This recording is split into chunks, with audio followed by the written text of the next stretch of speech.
విద్యార్థులారా, ఒక్కటి గమనించండి. మనం సమయాన్ని సద్వినియోగం చేసుకున్నట్లయితే విజయం మీకు బానిసవుతుంది. దీనికి ఒక చిన్న ఉదాహరణ, వజ్రాన్ని తీసుకుపోయి రోడ్డు మీద ఉన్న రాయిని తీసుకుపోయి మీరు బీరువాలో భద్రపరుస్తారా? పరచరు. ఎందుకంటే రాయి యొక్క విలువ కన్నా వజ్రం యొక్క విలువ అనేక రెట్లు ఎక్కువ. కానీ మనం విద్యార్థులమైన మనటు సమయాన్ని వృధా చేయటం అనేది మహాపాపం. సమయం అనేది వజ్రంతో పోలుస్తున్నాను నేను. మీరు కనుక సమయం అనేటువంటి దాన్ని మిత్రులకు, సినిమాలకు, క్రికెట్లకు, విలాసాలకు గనక ఉపయోగించినట్లయితే ఏ విధంగా మీరు విజయాన్ని చేరుకుంటారు? ఒక్కసారి ఆలోచించుకోండి.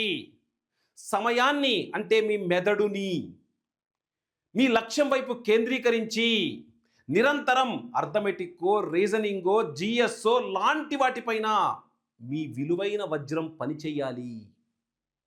ఒక్కసారి ఆలోచించండి.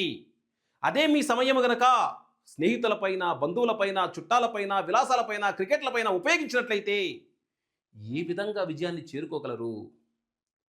కాబట్టి వజ్రాన్ని ఎప్పుడు మన మెదడులో ఉంచుకొని మన లక్ష్యం వైపు కాంతి ప్రసరించాలి.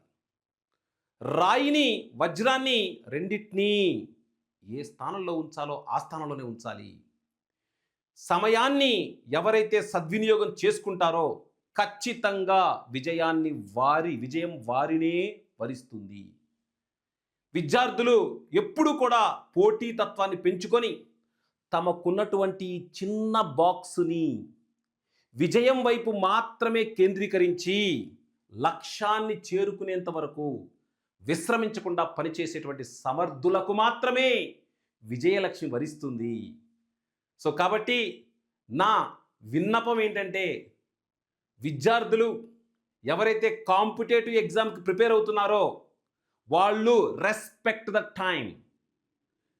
గడిచిన సమయము ఇంకా ఎన్నటికీ తిరిగి రాదనే వాస్తవాన్ని గుర్తించుకొని మీ అమూల్యమైనటువంటి సమయాన్ని మీ లక్ష్యం వైపు కేంద్రీకరించి విజయాన్ని చేరుకోవాలని ఆకాంక్షిస్తూ మీ శివప్రసాద్, ఎస్పీ ఆన్లైన్ అకాడమీ.